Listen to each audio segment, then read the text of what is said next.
Bueno, muy buenos días para todos. Muchas gracias por atender esta invitación que hemos hecho desde Forbis Mazars y específicamente desde la línea de Tax and Legal de la firma.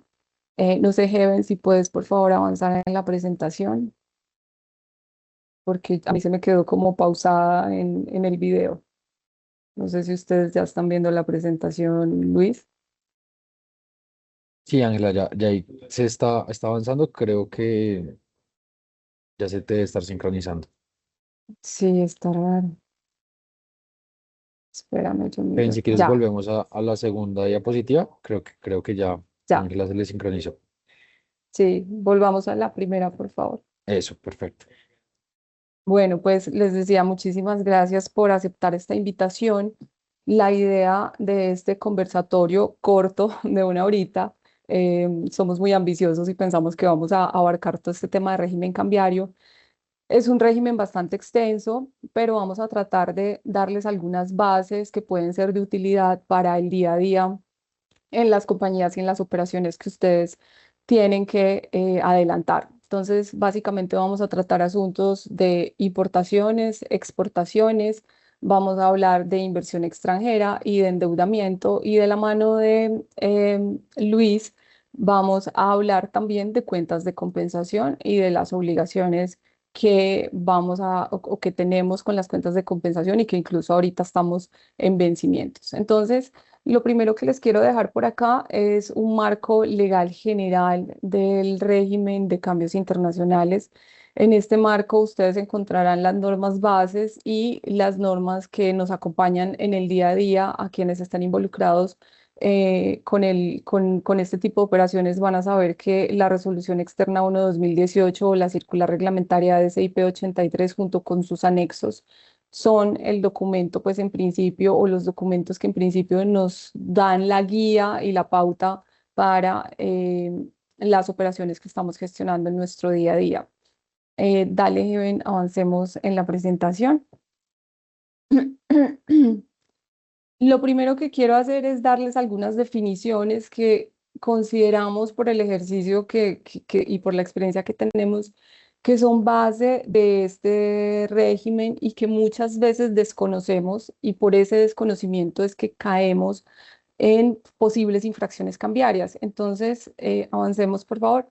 La primera de ellas es quién es residente para efectos cambiarios. Y ahí no nos podemos confundir con el concepto que tenemos de residencia para efectos fiscales. Son parecidos, pero no son lo mismo, ¿cierto? Entonces, para efectos de determinar quién es un residente cambiario, o sea, a quién le van a aplicar este tipo de normas, lo primero que hay que decir es que el primer criterio es un criterio de permanencia. Entonces, las personas naturales, colombianas o extranjeras que permanezcan en el territorio nacional por un término de 183 días calendario, continua o discontinuamente, incluyendo los días de entrada y de salida del país, donde durante un periodo de 365 días calendarios consecutivos se estiman que son residentes. Entonces, si yo me paro hoy 28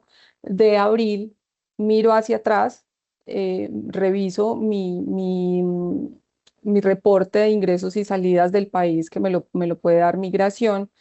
Miro eso y ahí cuento y reviso cuántos días he estado en el país desde el 28 de abril del año pasado. Y ahí me doy cuenta si soy o no residente cambiario para efectos, colombiano para efectos cambiarios.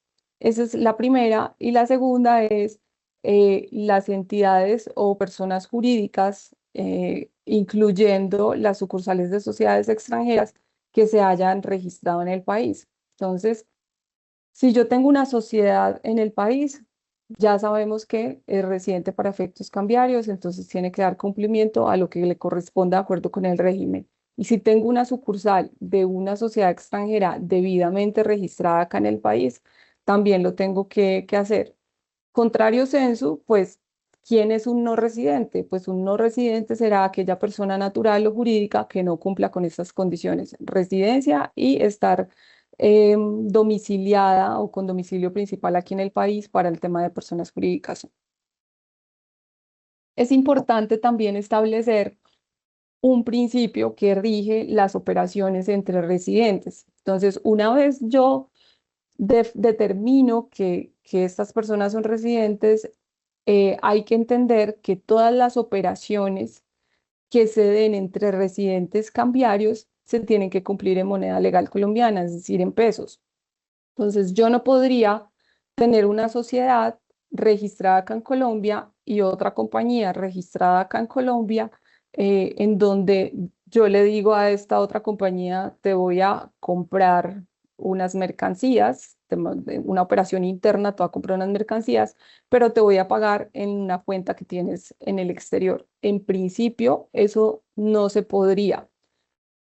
¿Cómo se podría realizar ese tipo de operaciones? Es decir, yo hacerle pago a un residente, a otro residente en dólares o en divisas. Eso lo podría hacer si ese residente y yo tenemos cuentas de compensación. Si los dos tenemos cuentas de compensación debidamente registradas a través de esas cuentas de compensación, podríamos hacer ese tipo de operaciones. ¿Qué operación no se puede hacer entre residentes a través de cuenta de compensación? Desembolsar créditos en moneda extranjera? Ahí esa sería una operación que no puedo hacer, pero si yo estoy pagándole un servicio o pagándole una compra que le hice a otro residente acá en Colombia, hago el pago en moneda extranjera siempre y cuando lo hagamos desde las cuentas de compensación y usemos para ello cuentas de compensación. Entonces quiero dejarles esa primera definición y claridad. Avancemos, por favor.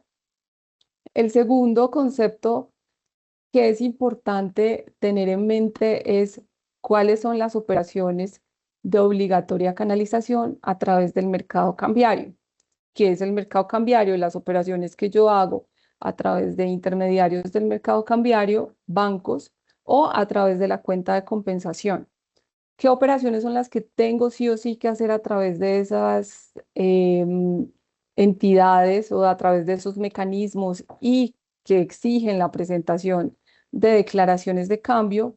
La importación y exportación de bienes. Fíjense que acá no estamos hablando de servicios, sino de bienes. Las operaciones de endeudamiento celebradas por residentes, así como los intereses o costos asociados a ese endeudamiento. Entonces, si yo, sociedad residente, estoy recibiendo un préstamo de mi casa matriz o de la compañía o de alguna compañía o entidad en el exterior, esa es una operación de obligatoria canalización, y cuando yo haga el pago de esos intereses asociados a ese crédito, también tendré que utilizar el canal cambiario para hacer ese pago.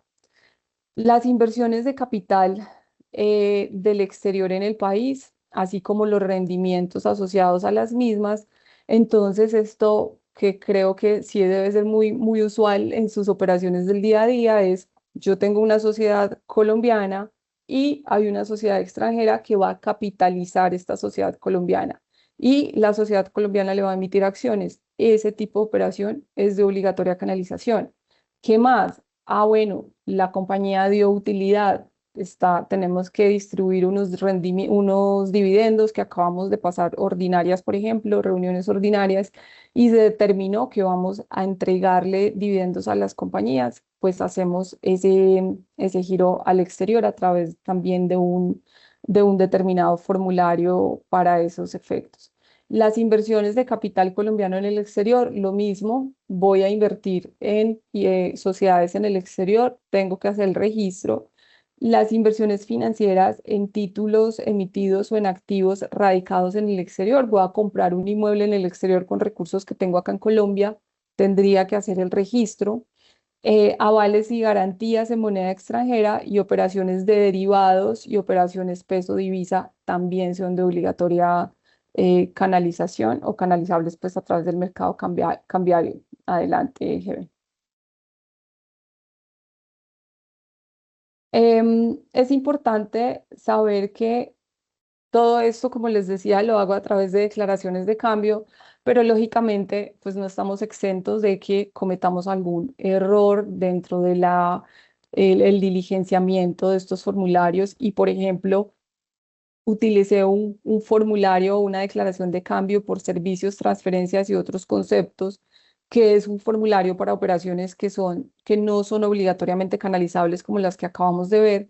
Y resulta que ese formulario no era para pagar un servicio o cualquier otra operación, sino que era en realidad una operación de inversión. Si eso ocurre, yo tengo posibilidad de ir a hacer el cambio de formulario, cambiar ese formulario de servicios, transferencias y otros conceptos por un formulario de inversiones. O si yo me equivoqué diligenciando el formulario de inversión, por ejemplo, en el número de acciones que estoy reportando, yo puedo ir y hacer esa corrección sin ningún lío.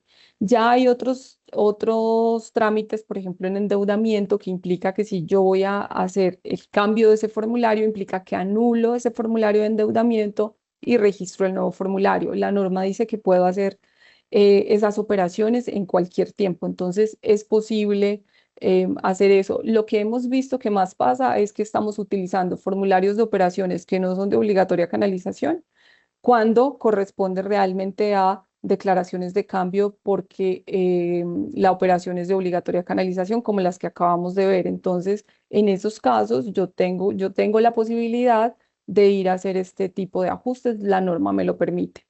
Eventualmente pudieran surgir algunos riesgos de sanción, pero eso se puede analizar caso a caso mirando la integralidad de la operación.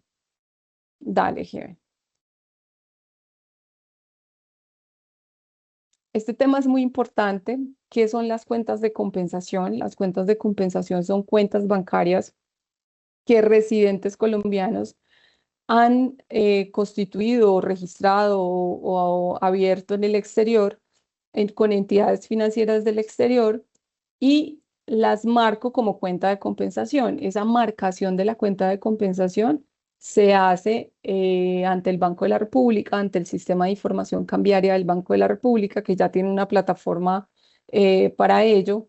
Y a través de esa cuenta de compensación, yo lo que puedo hacer es operaciones de obligatoria canalización, las que vimos ahorita, y otras operaciones que no están reguladas como operaciones, como este tipo de operaciones que vimos.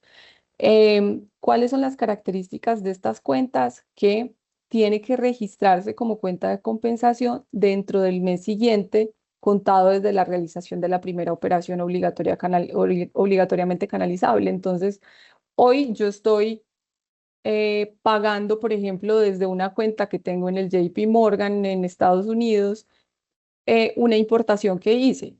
Y yo hoy pago esa importación, mi cuenta es una cuenta común y corriente, todavía no estaba marcada.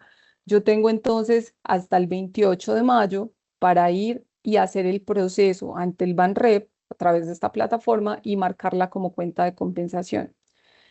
Es importante que ustedes sepan que por medio de las cuentas de compensación solo se pueden hacer operaciones del titular de la cuenta de compensación. Es decir, yo no podría, como le pasó a un cliente, em, usar mi cuenta de compensación para hacerle el favor a otro de hacer un pago o una transacción de dinero por ahí. No, no se puede, solo operaciones propias, porque si no podemos estar en una sanción, en una contingencia. Adelante. Las cuentas de compensación, avancemos por favor, tienen varias obligaciones. La primera de ellas es la presentación del informe de movimientos de cuenta de compensación que se presenta a través del sistema de información cambiaria de forma mensual. Entonces, yo en abril estoy presentando ese informe respecto de todas las operaciones que hice en la cuenta en marzo. Ese reporte tiene que incluir todas las operaciones, todas, operaciones de obligatoria canalización y las demás. Y además tendré que reportar todos los movimientos que haya tenido, incluso los rendimientos que corresponda realizar. ¿Qué pasa si yo no presento pues alguno de estos informes? Puedo estar extemporánea para cuando lo presente y se me podrá sancionar por ello. Avancemos, porfa, Heaven. Otra de las obligaciones, y ya le voy a dar la palabra a Luis en este caso, la anterior es una obligación directamente ante el Banco de la República y esta obligación se surte ante la DIAN. Dale, Luis.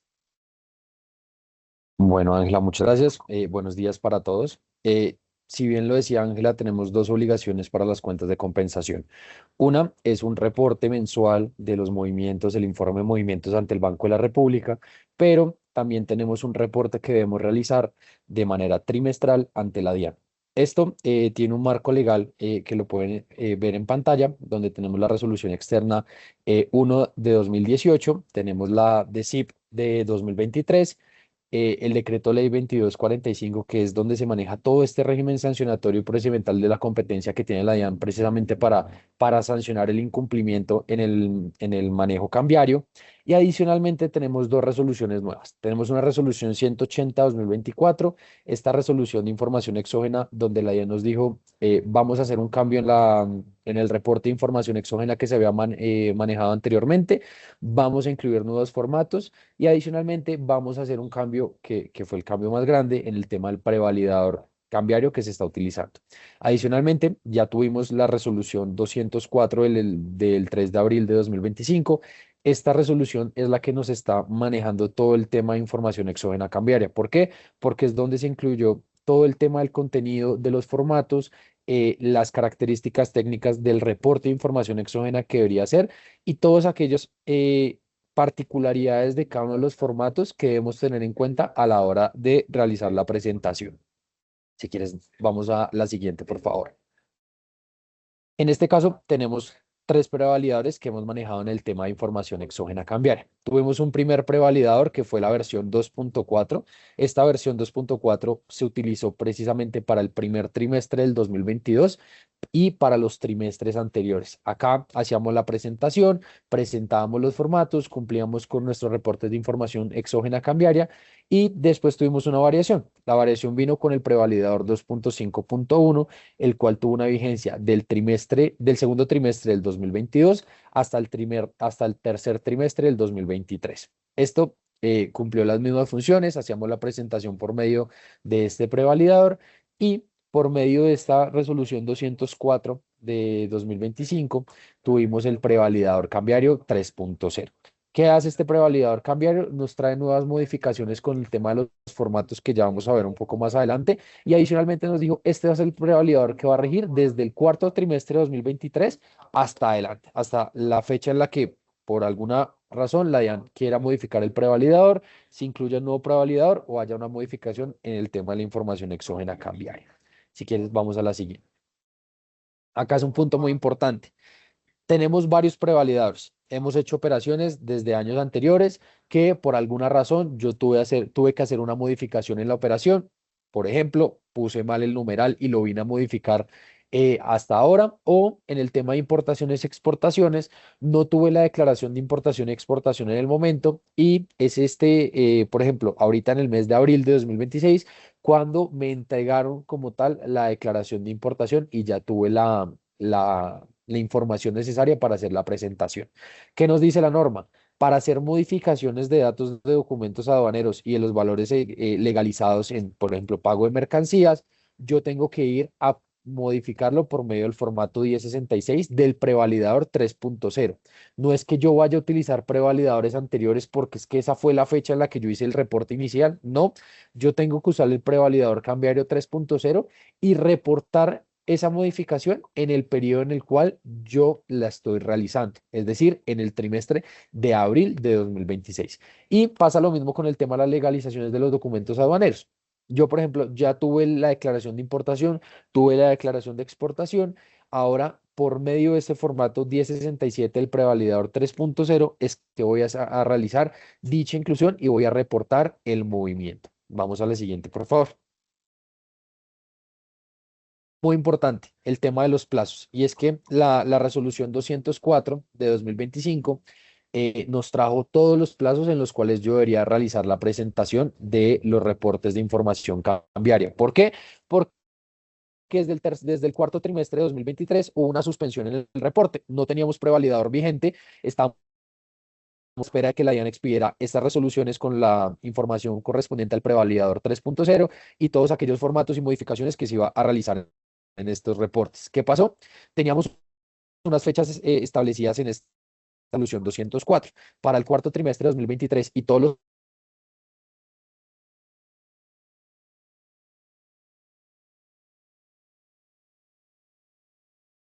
del mes de octubre de 2025. ¿Qué pasó? Y es que muchos cambios, tanto con un nuevo prevalidador, nueva información, información que ya no necesitaba presentar, información que ahora necesitaba requerir en las operaciones, que por medio de la DIAN se expidió la resolución 230. Regálenme un segundo, por favor.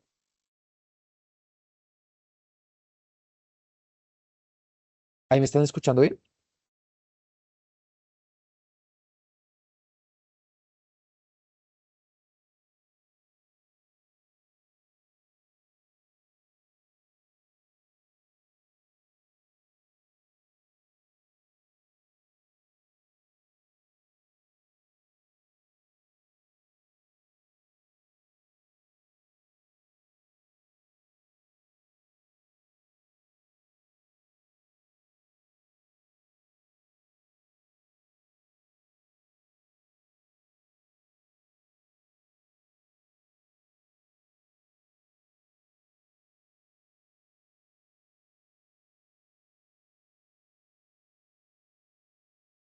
Listo, qué pena. Creo que ya ahí volví.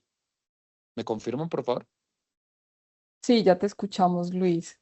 Listo, perfecto. Como les decía, tuvimos un tema con el trimestre 4 de 2023 y trimestres de 2024, en donde teníamos una fecha de vencimiento que era el último día calendario del mes de octubre de 2025. Sin embargo, por la cantidad de modificaciones que hubo en la resolución 204, la DIAN expidió una resolución 230 de 2025, en donde esta resolución amplió el plazo de presentación. ¿Qué hizo esta resolución? Digo, para este último trimestre de 2023 y todos los trimestres de 2024, vamos a tener como fecha de vencimiento el último día calendario del mes de enero de 2026. Y para la presentación de los trimestres de 2025 y el primer trimestre del 2026, vamos a tener como fecha de vencimiento el último día calendario del mes de abril de 2026. ¿Eso qué quiere decir? Que este jueves tenemos la fecha de vencimiento para las presentaciones de los trimestres de 2025 y el primer trimestre de 2026. Si quieres, vamos a la siguiente, por favor. Ahora, para el tema de los vencimientos de aquí en adelante, es decir, segundo trimestre de 2026 y los demás, tenemos que volver a este calendario de vencimientos, que es con el último dígito de NIT o cédula de ciudadanía, vamos a tener cuáles son las fechas de vencimiento por cada uno de los que van a reportar esta información exógena cambiaria. Vamos a la siguiente, por favor. En este caso es muy importante. Ustedes dicen, listo, hay que hacer un reporte de información exógena cambiaria y hay que tener en cuenta quién va a hacer este reporte exógena cambiaria. Es decir, todas las personas que hacen una operación cambiaria tienen que hacer el reporte de la información exógena. La respuesta es no. Aquí la norma es muy clara en decirnos que solamente tenemos dos obligados a hacer el reporte de información exógena. Uno, los intermediarios del mercado cambiario. Estos son los bancos por medio de los cuales se hacen la canalización de divisas para realizar operaciones cambiarias como tal y adicionalmente tenemos a los titulares de las cuentas de compensación, que si bien lo explicó muy bien Ángela, estas son las cuentas que yo hablo en el exterior por residentes cambiarios para realizar operaciones propias en el mercado. Esto quiere decir inversiones, operaciones de endeudamiento, operaciones de inversiones como tal en el exterior, inversiones desde el exterior también y todo el manejo de importaciones y exportaciones. Esta es la parte de quienes están obligados a presentar la información exógena cambiaria. Si quieres, vamos a la siguiente, por favor. En el mismo sentido, tenemos que tener en cuenta que la DIAN tiene una competencia para hacer una vigilancia y control sobre este régimen cambiario en específico. La competencia cambiaria la tiene el artículo 3 del decreto 1742 del 2020. Ahí nos menciona que la DIAN tiene esa facultad de controlar y vigilar todo el cumplimiento de obligaciones tributarias, aduaneras y cambiarias por tema de importaciones, exportaciones de bienes, financiación, subfacturación y demás. Y adicionalmente tiene una competencia residual que se asigna en el mismo decreto 1742 62, donde se nos dice que también tiene esa facultad de controlar y vigilar operaciones que no sean competencia de otras entidades. Esto quiere decir que sí, la DIAN puede incidir y puede entrar a sancionar el indebido manejo de las operaciones cambiarias y obviamente de este registro de la información exógena cambiaria. Si quieres, vamos a la siguiente. Aquí, como les decía, las obligaciones que tienen y que son vigiladas por la DIAN como esta competencia residual, tenemos el registro de las cuentas de compensación, la presentación de los informes mensuales de movimiento, verificación de los saldos y montos que se reportan como tal entre los ingresos y los egresos que se mantienen por las operaciones que se realizan mensualmente, el cumplimiento de los principios de identidad y la verificación como tal de estas operaciones que se realizan por medio de las cuentas de compensación y adicionalmente la verificación de esos egresos que realizo por transferencias de las cuentas del mismo titular. Vamos a la siguiente. Y acá nos vamos a meter en un punto muy importante y es el tema de los formatos que vamos a manejar para el reporte de información exógena cambiaria. Veníamos con unos formatos que siguen siendo iguales con algunas modificaciones particulares, que son, por ejemplo, el formato 1059, que es de la importación de bienes, perdón, el 1060 de la exportación de bienes y el 1062, donde voy a registrar algunos servicios, transferencias y otros conceptos. ¿Por qué digo algunos? Porque si yo me voy a la resolución 204, en cada uno de los formatos me van a identificar cuáles son los numerales cambiarios que yo debo reportar en cada uno de los formatos. ¿Esto qué quiere decir? Tengo una operación, voy a registrar, por ejemplo, 4035, operación de capitalización. Yo este numeral voy a ir directamente a la resolución 204 y voy a verificar si está en alguno de los formatos. Con eso yo voy a salir de la duda si tengo o no que hacer el registro como tal de esa operación. Vamos a la siguiente, por favor. ¿Qué pasa? Puede que yo en el trimestre únicamente hubiera hecho dicha operación. Si yo reviso, la operación no aparece en ninguno de los formatos. ¿Esto qué quiere decir? Que yo no tengo, en esencia, no tengo ninguna operación que reportar, pero la misma norma nos trae este formato 1060 que nos da un informe de ausencia de operaciones a reportar. ¿Yo qué voy a hacer? Diligencio, por ejemplo, esa operación de ausencia de operaciones porque no va en ninguno de los otros formatos. Sin embargo, yo sigo teniendo formatos como el 1063, que es para créditos otorgados a residentes, 1064 para créditos otorgados a no residentes, y los formatos que les hablé al inicio de la explicación, que son el 1066 para hacer las correcciones y nuevas declaraciones de cambio, y el 1067 para hacer legalización de declaraciones aduaneras y de los valores pagados por las mercancías. Si quieres, vamos a la siguiente. Con eso abarcamos un poco, sé que es corto el tiempo, pero con eso abarcamos la explicación de la información exógena cambiaria y ya continuamos como tal con la explicación de las cuentas de compensación. Gracias, Luis. Sí, en efecto, frente a cuentas de compensación, perdón, frente a reporte de información exógena de cuenta de compensación, incluso hay unas obligaciones de legalización de documentos que también ha tenido algunas variaciones, pero pues por cuestiones de tiempo tendríamos que quedarnos aquí todo el día mirando ese tema. Entonces vamos a avanzar. Ya cumplidas las obligaciones en el día a día de las compañías, pues de las cuentas de las compañías titulares de cuentas de compensación, ya y supóngase que en algún momento ustedes determinen que ya no quieren tener esa cuenta de compensación porque ya no van a hacer operaciones de obligatoria canalización a través de ellas o simplemente porque cancelaron esa cuenta directamente en el banco. Lo que se hace acá es presentar un reporte ante el Banrep, ese reporte mensual que yo estoy presentando, por ejemplo, si lo presento hoy 28 de abril, abarco las operaciones de marzo, abarco las operaciones de abril y de una vez marco la cancelación de la cuenta de compensación. Entonces, eso es posible que ustedes lo hagan directamente o el Banco de la República, cuando durante un término de 12 meses el titular de la cuenta de compensación no haya enviado el reporte mensual del que les hablaba como primera obligación de este tipo de cuentas, esa cancelación la hace él automáticamente o de oficio y les notificará que la está cancelando. Que la cancele el Banrep no implica que nos excluya de las sanciones que eventualmente se pudieran dar derivados del incumplimiento de la obligación de reporte mensual. Avancemos, por favor. Nieven. Bueno, y ya entrando pues dentro de las operaciones de obligatoria canalización, tendríamos por acá la importación de bienes. Entonces, avancemos, por favor. de este tema de importación de bienes, lo primero que hay que tener claro es que esto está regulado en el decreto 1165 del 2019 y lo que nos dice esta norma es que es la introducción de mercancías de procedencia extranjera al territorio aduanero nacional, cumpliendo los términos y condiciones que se prevén en esa normita. Y también se considera importación la introducción de mercancías procedentes de zona franca o de un depósito franco al resto del territorio aduanero nacional. Avancemos, por favor.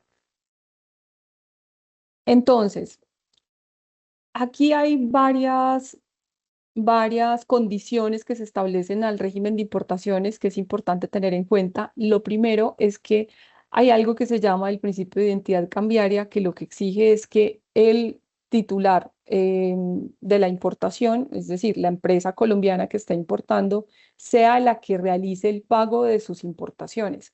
Entonces, yo tengo la compañía colombiana, estoy importando unos dispositivos electrónicos desde cualquier parte del exterior y yo puedo pagar eso, bien sea directamente desde mi banco acá en Colombia, una cuenta bancaria que tengo acá, o a través de una cuenta de compensación que tenga en el exterior, ¿cierto? Cuenta de compensación, intermediario del mercado cambiario, cualquiera de los dos, pero siempre desde cuentas que estén a mi nombre. Avancemos, por favor.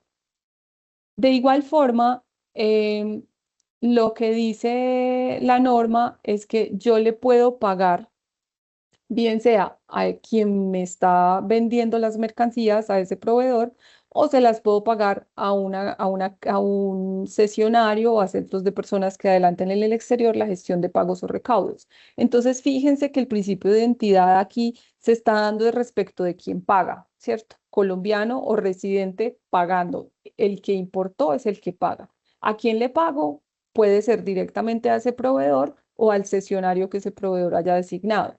Ahora, yo no podría, y sé que muchas empresas han cometido esta infracción cambiaria, no podría mi filial que está en el exterior decirme, tranquila, tú no pagues, que yo pago esa importación. Eso no es posible, eso es una infracción cambiaria porque está rompiendo el principio de identidad que me está diciendo que yo que soy la titular, soy quien tengo que pagar. Avancemos, por favor. De igual forma, gracias. De igual forma, no podría otra empresa colombiana, el ejemplo anterior era una extranjera que es mi filial haciendo el pago, ¿cierto? Y tampoco podría otra compañía colombiana, supóngase otra relacionada acá en Colombia, que es la que tiene la plata, yo no tengo la plata o mis cuentas están embargadas por cualquier situación. Y la otra sociedad colombiana me dice, no, tranquila, que yo hago el pago por ti y va y paga por mí. Tampoco se puede que un tercero residente haga el pago de la importación porque esa importación fue realizada por otro. Adelante, Jeven, por favor. Listo. Entonces, eso frente a cómo se deberían o no se deberían hacer los pagos, ¿cierto? Y hay situaciones en las que la norma me dice, está bien si usted no puede hacer el pago, si hay inexigibilidad de la obligación, es decir, que la obligación existe, pero no es posible hacerla exigible. Por ejemplo, y en estos días tuvimos este caso con un cliente, el cliente debía una importación pero la compañía se iba a liquidar porque ya no tenía fondos, no tenía activos, no tenía nada, entonces no había forma de pagar. Y lo poco que tenía, pues lo estaba utilizando para pagar lo que en prelación de créditos llamamos pues los créditos, las obligaciones laborales. Entonces él estaba pagando eso, pero no le quedó nada para pagarle a otros acreedores. Entonces en ese caso no es necesario y la norma no exige que hagamos ese pago. Que sí es súper recomendado en todas las operaciones cambiarias, tener soportes de absolutamente todo, ¿cierto? Entonces hay que mantener todo el soporte documental que corresponda. Inexistencia, no me entregaron la mercancía, no hay registros aduaneros, pues no hay nada que pagar. Fuerza mayor, hay un desastre natural que hizo que la mercancía se destruyera, pues no tengo cómo, no voy a pagar. Y caso fortuito, por ejemplo, hay una restricción a la circulación de mercancía, ahí no hay forma en que yo pague por una mercancía que finalmente no estoy recibiendo. Adelante, por favor. Em, también me permite el sistema hacer pagos por montos superiores o inferiores al valor de la mercancía que he nacionalizado. Entonces, en esos casos, yo tengo que, eso sí, justificar cuáles son cuáles son las razones por las cuales se me está dando o estoy girando menor dinero al que corresponde a la mercancía nacionalizada. El más común son los descuentos por defecto de la mercancía, por pronto pago, por volumen de compras, etcétera. Si hay mercancía averiada, procede lo mismo. Yo puedo justificar que estoy haciendo ese pago por un menor valor derivado de ese tipo de situaciones. Adelante, Heben.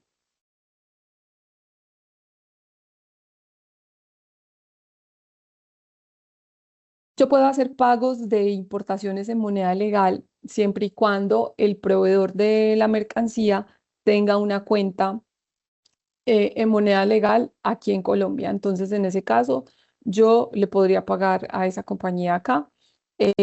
Esto, la verdad, no es muy usual, pero es importante que ustedes sepan que existe esa posibilidad, pero pues es raro que un extranjero, un no residente, venga a abrir una cuenta acá en Colombia simplemente para recibir estos fondos.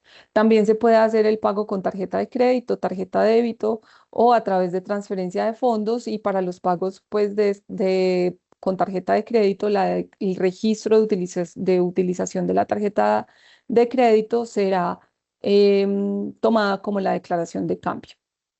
Adelante, Jebe.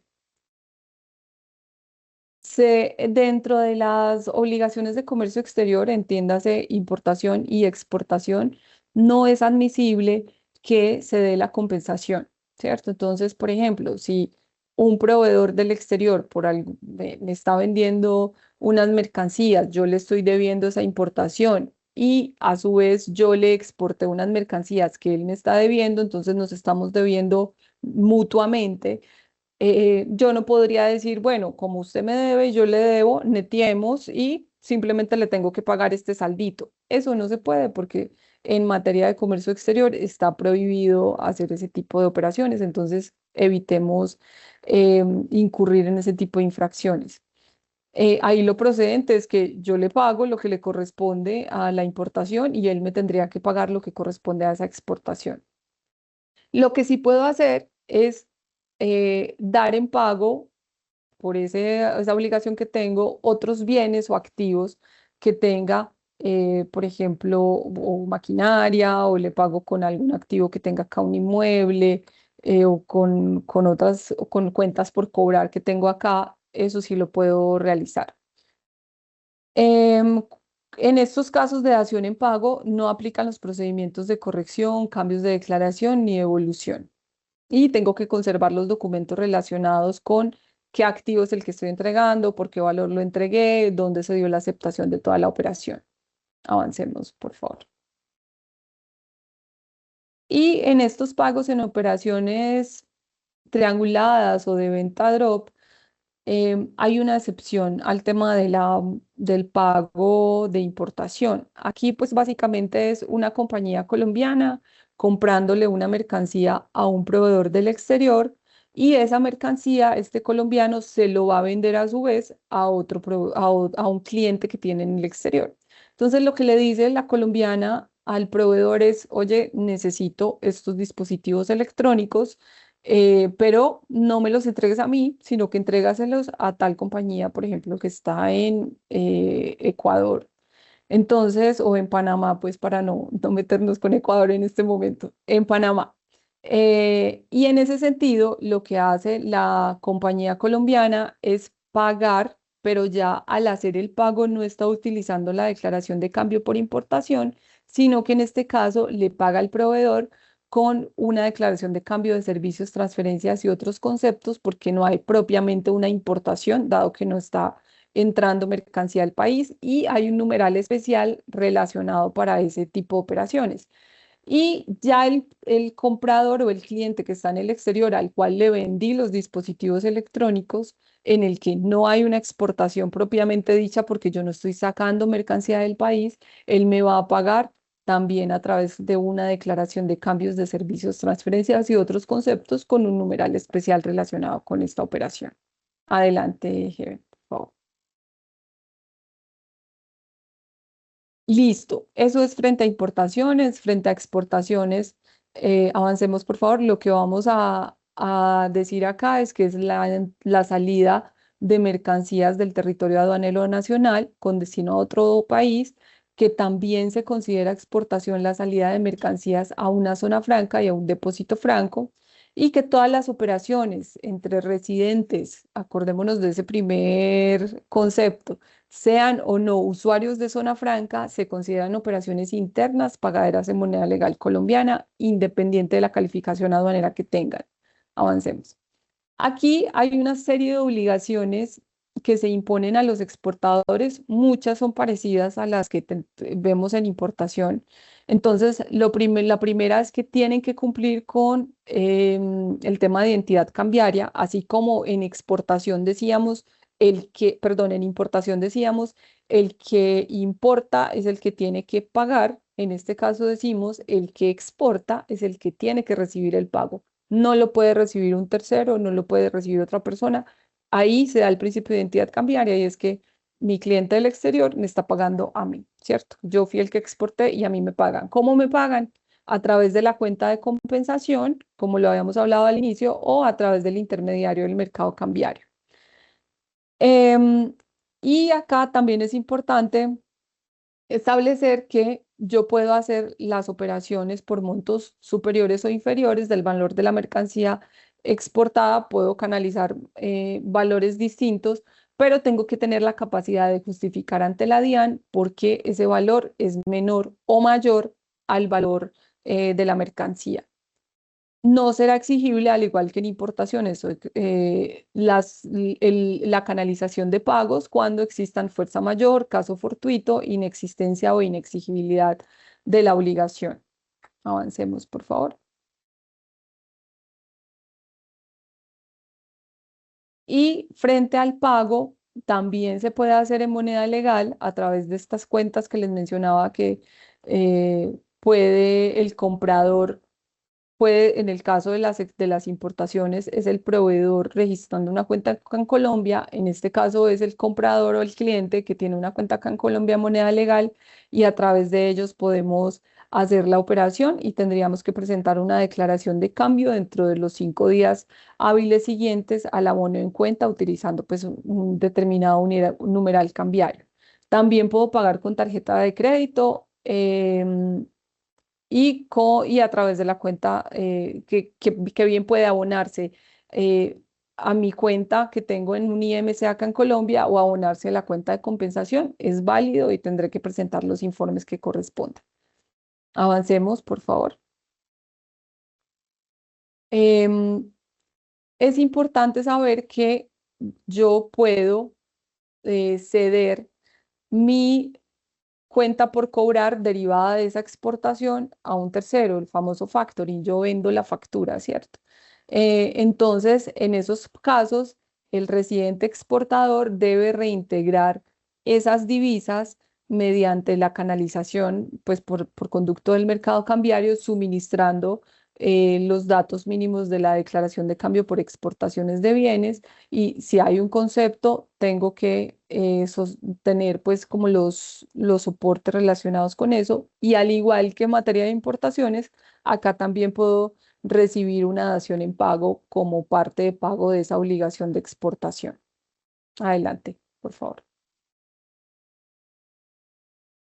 Eso frente a exportaciones, vamos a hablar ahora de endeudamiento externo, que básicamente se da de dos vías. Un endeudamiento externo pasivo, en donde un residente adquiere en calidad de préstamo em, un crédito de una entidad o de una persona jurídica que está en el exterior. Entonces, una entidad del exterior le presta a un colombiano, esa es una operación que yo tengo que registrar sí o sí.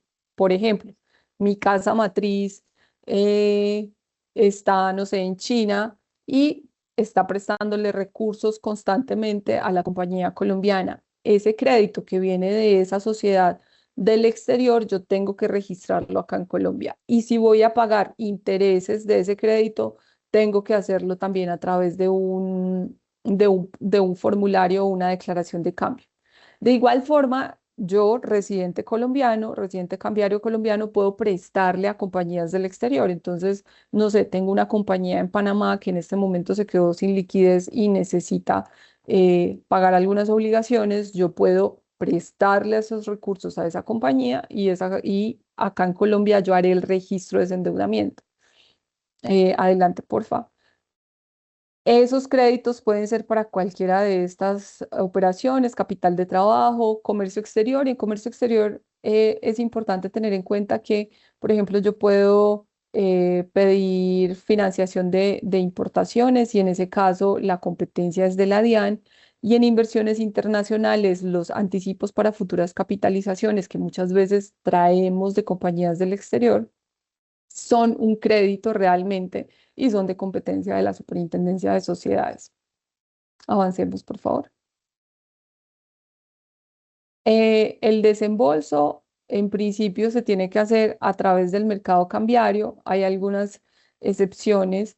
Es cuando se trate de créditos obtenidos para realizar inversión de capital colombiano en el exterior. Entonces, si yo soy un residente y voy a invertir en un inmueble en el exterior, pero lo voy a hacer a través de un financiamiento que me va a dar un banco afuera, pues yo no tengo que traer esos recursos acá a Colombia, sino que los puedo dejar en el exterior y hacer el pago allá y simplemente hacer un informe acá en Colombia frente a eso.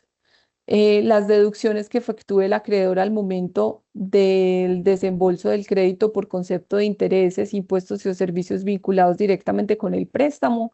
Eso pasa siempre en el momento del desembolso inicial, pues se queda con una parte el acreedor. Eso no tiene necesidad de que venga acá en Colombia y yo lo vuelva a sacar. Cuando se trate de la sustitución de un crédito por otro, entonces supóngase que yo colombiano tengo actualmente una entidad del exterior me prestó unos recursos y lo tengo debidamente registrado. Y hay otra entidad en el exterior que va a comprar esa cartera, por decirlo de alguna manera. Entonces, al hacer esa operación, no es necesario que la plata que me van a prestar para comprar esta cartera entre a Colombia, esa es una excepción, y luego salga para pagar el crédito, sino que ellos en el exterior hacen la gestión y yo simplemente ante el sistema del Banred hago la sustitución del crédito. Y cuando se trate de créditos obtenidos para pagar créditos de exportaciones. Hay unas cuentas para operaciones de comercio exterior en moneda legal que puedo registrarlas acá en Colombia, como les mencionaba, perdón, sí, de créditos externos que son, hace rato hablábamos de unas cuentas que podíamos usar para importación o exportación acá en moneda legal. Acá hay unas cuentas especiales para las que yo puedo hacer, en las que yo puedo hacer operaciones de créditos externos. Avancemos. Es importante, no me voy a detener mucho acá, pero es importante simplemente decir que el plazo para informar los créditos depende de cómo lo voy a hacer. Es decir, cuando tengo un crédito externo, yo lo primero que hago es ir al banco y registrar el crédito, decirle al banco, voy a hacer tal operación y el banco me dice eh, qué documentos tengo que llevarle, yo le acredito la información y ellos me dan un número de endeudamiento. Con ese número de endeudamiento yo ya hago el desembolso del crédito. En operaciones de reorganización empresarial es importante saber que tenemos 6 meses para digamos, informarle ese cambio, si hay un cambio de titular. Y listo, aplica pues tanto para créditos activos como pasivos, es decir, créditos que estoy otorgando desde Colombia o créditos que me están otorgando hacia Colombia. Avancemos, por favor. Los documentos que piden por excelencia acá es la copia del contrato o pagaré. Entonces, siempre es importante que ustedes tengan el contrato que respalde esa operación. Si hay otros documentos, por ejemplo, en el tema de reorganizaciones empresariales, porque se dio una fusión o porque se dio una decisión en el exterior y por eso el crédito está cambiando. En esos casos, también eventualmente el intermediario del mercado cambiario me puede estar exigiendo esos documentos. Avancemos. Yo creo que avancemos para alcanzar a ver inversión, por favor. Avancemos, por favor. Ok. Hay unos procedimientos especiales frente al endeudamiento externo, que son unas correcciones que se pueden dar, o procedimientos como la indexación del valor prestado, que lo paso, por ejemplo, de dólares a pesos. Tiene que haber, lógicamente, un desembolso previo y hago el cambio de moneda, hago el cambio de moneda a la moneda de indexación. También puedo fraccionar los créditos. Esto se usa mucho, por ejemplo, si yo tengo una compañía en Colombia que tiene un gran crédito, un crédito grande, y voy a escindirme y necesito a cada una de las compañías en las que me voy a escindir pasarle una colita de ese crédito. Entonces, para no complicar el asunto cambiario, yo simplemente fracciono ese mismo crédito en distintas declaraciones, de manera que cuando me escinda, a cada uno le paso una. Puedo sustituir un crédito por otro como el que ya vimos y consolidar. Entonces, si mi casa matriz me está prestando constantemente plata, eso se está registrando con distintos números de crédito, pues yo puedo simplemente pedir una consolidación de esos créditos. Obviamente aquí son las mismas partes y la misma moneda. Entonces consolido con esa sociedad del exterior todos esos créditos que tenga. Adelante, por favor. Acá también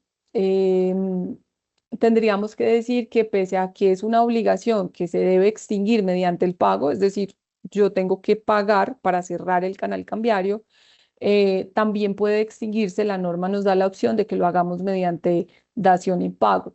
Entonces ahí yo simplemente presento una declaración de cambio y le digo al intermediario del mercado cambiario la razón de no canalización y le doy cualquiera de estos conceptos que les dejo ahí en la presentación para consulta. Igual todo esto está en la SIP 83, ahí también está relacionada las normas donde pueden encontrar para que les quede mejor referencia.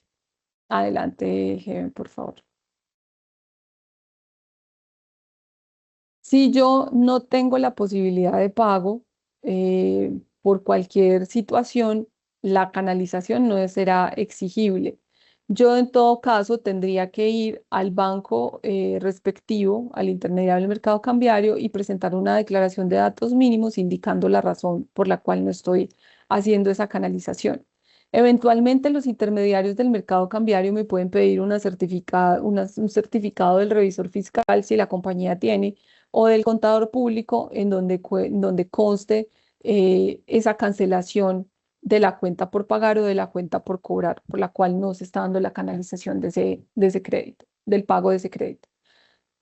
Y en la cuenta de compensación, si bien lo transmito a través de ella, acá yo tengo que mantener los soportes de esa razón de no canalización, porque el día de mañana que la DIAN requiera ver las operaciones o la superintendencia según corresponda, pues yo tendré ahí los soportes de esa operación. Avancemos, por favor.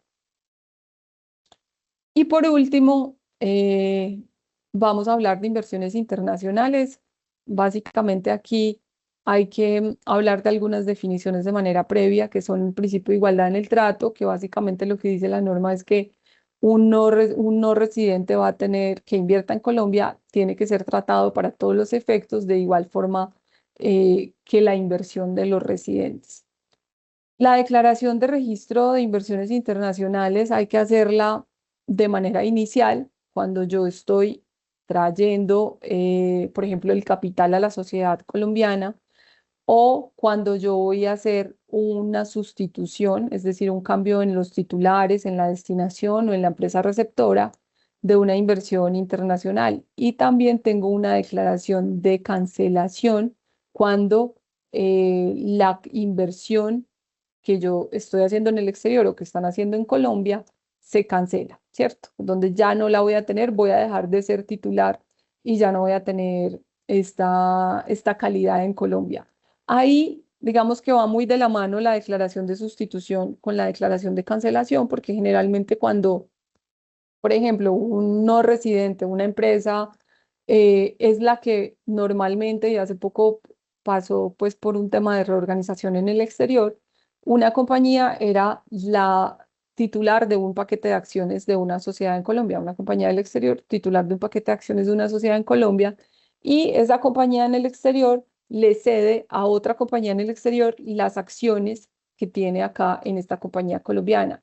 Entonces, ahí hay que hacer, digamos, un trámite que se llama sustitución, porque yo estoy cediendo mi participación a otro titular, y cancelación de la inversión, es decir, yo ya no soy titular de esta inversión, entonces la voy a cancelar. Eso tendrá también unas obligaciones de índole fiscal, pero desde el punto de vista cambiario, eso es lo que procedería. También hay que hacer el registro de la inversión suplementaria al capital asignado, que es el documento que se presenta por el registro de la inversión de capital asignado a las sucursales de sociedades extranjeras. Y hay que hacer solicitudes especiales, y si vamos a hacer, por ejemplo, solicitudes especiales, son operaciones que no podemos hacer a través del sistema de información cambiaria, que es el sistema que antes era el sistema estadístico cambiario en su oportunidad, y eso migró hacia una nueva plataforma que tiene el Banco de la República, a través de la cual yo puedo hacer distintas operaciones relacionadas con el cumplimiento cambiario.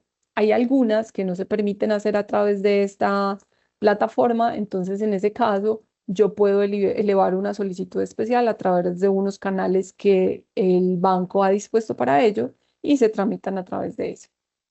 Avancemos, por favor.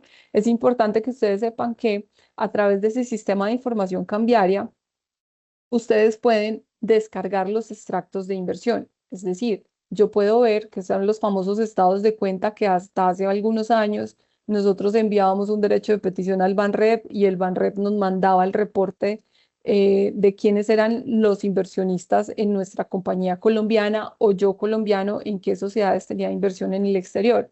Entonces, en este caso, ya el Banrep esto todo lo tiene parametrizado dentro del sistema de información cambiaria, y ustedes pueden perfectamente hacer esos descargues para ver que todo esté en consonancia. El régimen de inversiones internacionales tiene inversión de capitales del exterior en Colombia e inversión de capitales colombianos en el exterior. Entonces, cuando van a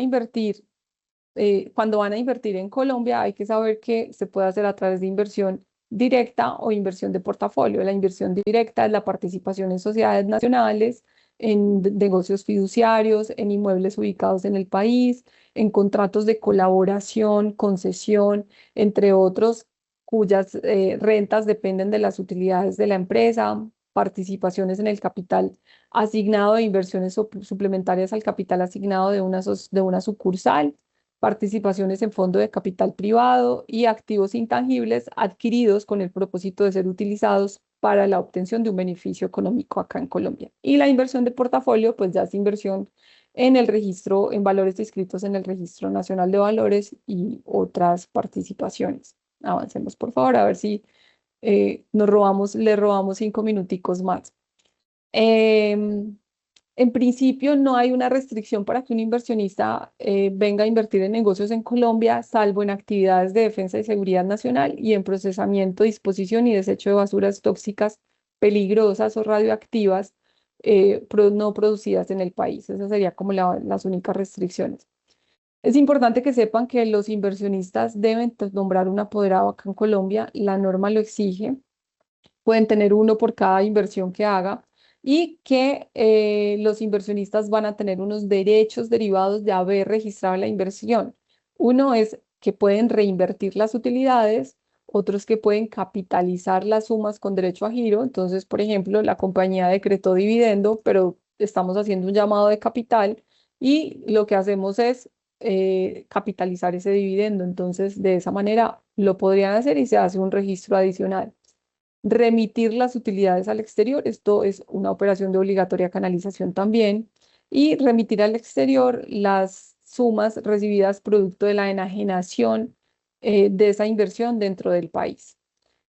Hay unos regímenes especiales de inversión de capitales del exterior, que es el sector financiero y el sector de hidrocarburos y minería, que tiene pues como algunas características especiales que se deben chequear también. Adelante. Y la inversión colombiana en el exterior ya es inversión que yo voy a hacer en cuotas, derechos o participaciones de sociedades en el exterior, o la inversión financiera y en activos en el exterior, que era la que les mencionaba hace rato, que yo puedo hacer en inmuebles, por ejemplo, que están en el exterior o en compra de títulos emitidos en el exterior. Esto todo hace parte de operaciones de obligatoria canalización, entonces yo tendría que girar. Tratándose de inversiones financieras y activos en el exterior, hay una salvedad y es que muchas empresas acá en Colombia lo que hacen es simplemente tener cuentas en el exterior y cuentas acá en Colombia y en esas cuentas del exterior pues van dejando una plata ahorrada, por decirlo de alguna manera, y el día de mañana se les presenta una oportunidad de invertir en inmuebles, por ejemplo. Entonces ahí no es necesario que saquen la plata de Colombia para comprar ese inmueble, sino que pueden utilizar esos fondos que ya tienen allá. Adelante, por favor. El registro de inversión se da de forma automática cuando yo hago el giro de los recursos o lo hago sin canalización o de forma no automática cuando les mencionaba ahorita que lo hacía en el sistema de información cambiaria mediante, por ejemplo, el registro de inversiones internacionales, bien sea por sustitución, por cancelación o porque se dio el ejemplo que les daba ahora de la capitalización de las divisas. Ahí suben mi número de acciones, sube mi participación, entonces yo voy y a través de este sistema hago el registro respectivo. En los casos de sustitución y cancelación de la inversión, donde les mencionaba ahorita, cambia un titular o cambia la empresa receptora, supongamos que fue acá en Colombia donde se dio una variación, ya no el que está recibiendo la inversión es la empresa A, sino la empresa B porque se fusionó con la empresa B, entonces ya tiene que estar a nombre de esta empresa B. Todas estas operaciones tenemos un plazo de 6 meses para hacerlo. Si no lo hacemos dentro de esos 6 meses, esto puede tener una sanción de hasta el 200% del valor de la operación. La superintendencia, que es la competente en estos casos, no llega hasta allá realmente, pero va graduando su sanción dependiendo de cómo se dieron las circunstancias de este incumplimiento. Adelante. Y los aspectos sancionatorios, va a quedarme acá ya como para cerrar y dar por terminada esta charla. Los competentes en materia cambiaria son dos.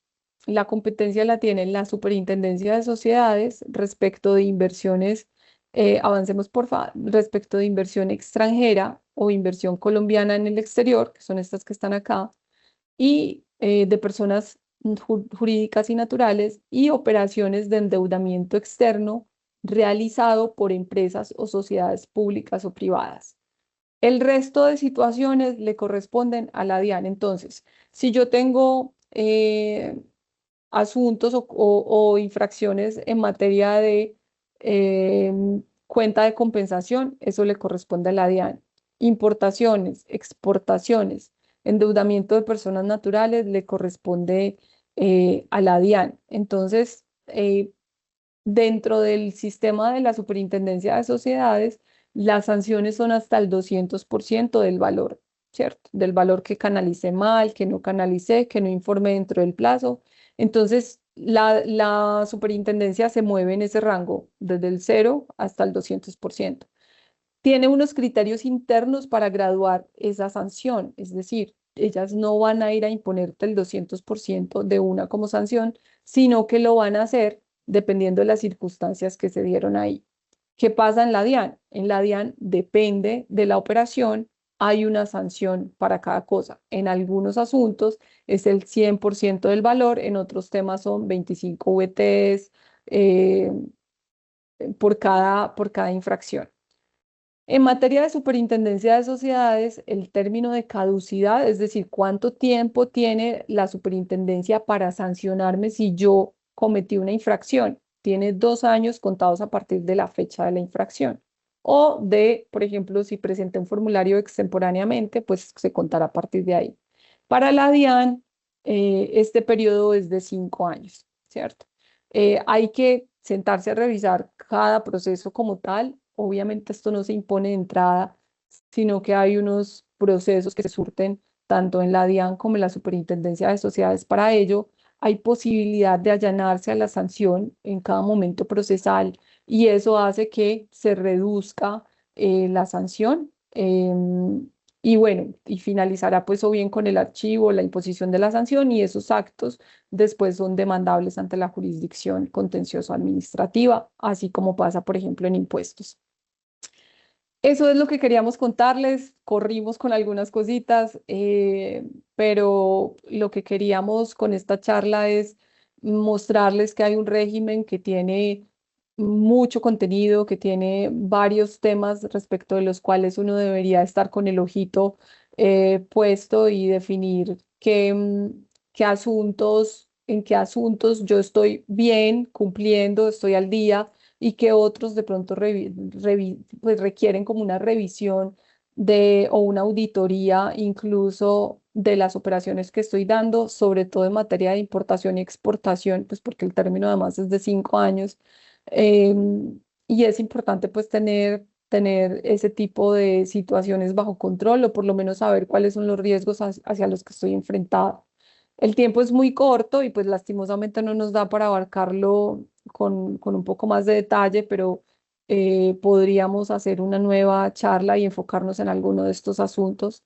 Vamos a mirar las preguntas que nos dejaron en el chat y les enviamos un correíto con las respuestas para honrar el tiempo de todos ustedes. Les agradecemos muchísimo. Cualquier asunto que requieran en materia de derecho cambiario, bien sea desde la parte legal o el acompañamiento legal o incluso desde la parte de cumplimiento de exógena cambiaria, que el equipo de impuestos se dedica pues a eso en su día a día.